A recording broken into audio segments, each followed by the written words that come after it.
Hello YouTube, this is Wednesday, April the 1st, 2020, and this is my 15th video and my 3rd Raspberry Pi video. And I got my Google Drive set up, and I made a public directory, and I put the Java code that I used to scrape the CDC website in one directory, and I put I made a directory for the spreadsheets for that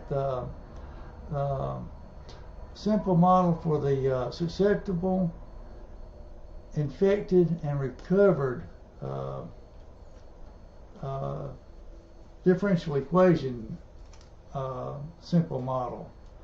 Now in my video, I just wrote Java code for the CDC, but now I have added code to scrape Georgia, Alabama, Florida, Mississippi, and Texas. And I think all of those states were very late in having a statewide stay-at-home order. I don't think Texas has Texas and Alabama have one in place as of right now, as of April the 1st. And I think Georgia goes into effect this Friday, and Mississippi goes into effect this Friday, I think. Somewhere close. Now the Texas website, they have an Excel spreadsheet, and I will show you how I did that. It's not an HTML file that I'm scraping. So let's see.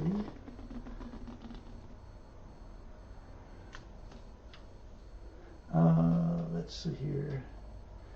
Now this is the Texas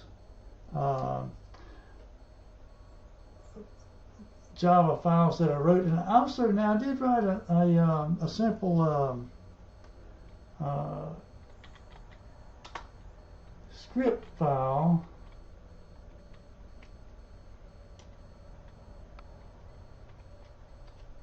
Now I have used the wget command to scrape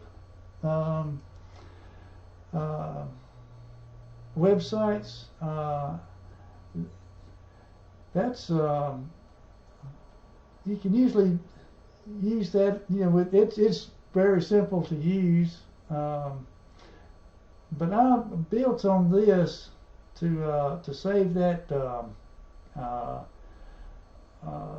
Excel spreadsheet in a daily file.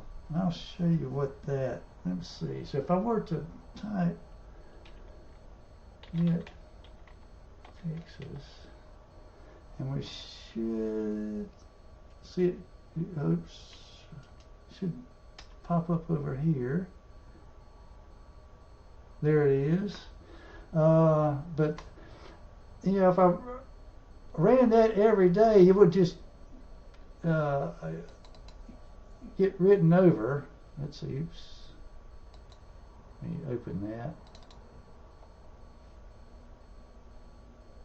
So that's the spreadsheet of the Texas coronavirus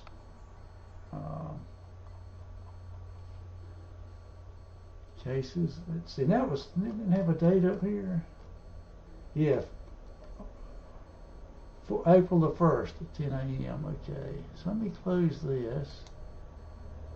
Now in my data directory, these are all so this is the reason why I've got I use those Java files to do. I wanted a consistent file name, so if I wanted to go back and and write some kind of script file to parse out those cases, number of cases for each day, I think it's much easier if you have some kind of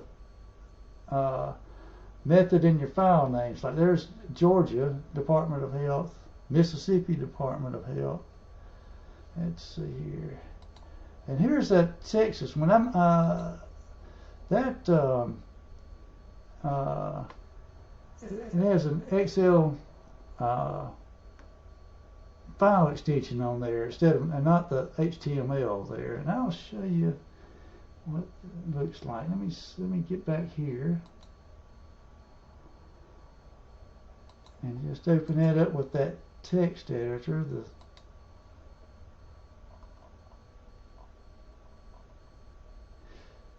Now this is commented out, that get command that I showed you in that script file, and there it is. I put it up there in a string called get Texas, and that's what this routine right here, these few lines are doing. It's just getting that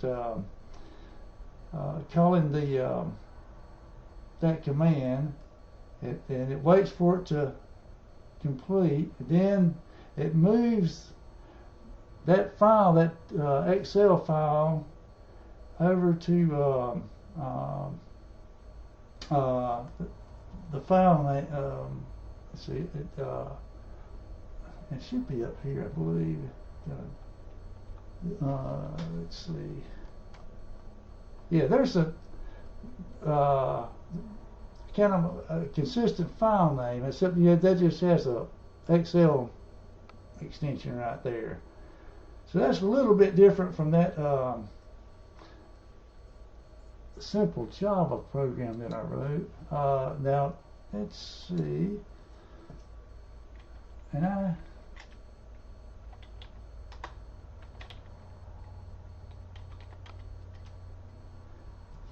just added those states, those scrapes, to that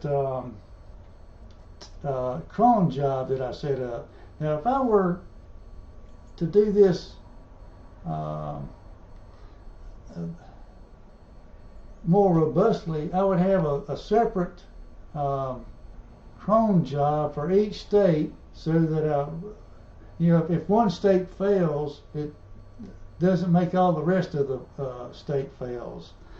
But that's just for starters right there. For amateurs, that's not too bad. So let me go over here to my, and this is the Google Drive that I set up, and I will put the link to my public drive in the description. So all you have to do is just copy and paste the path to get to my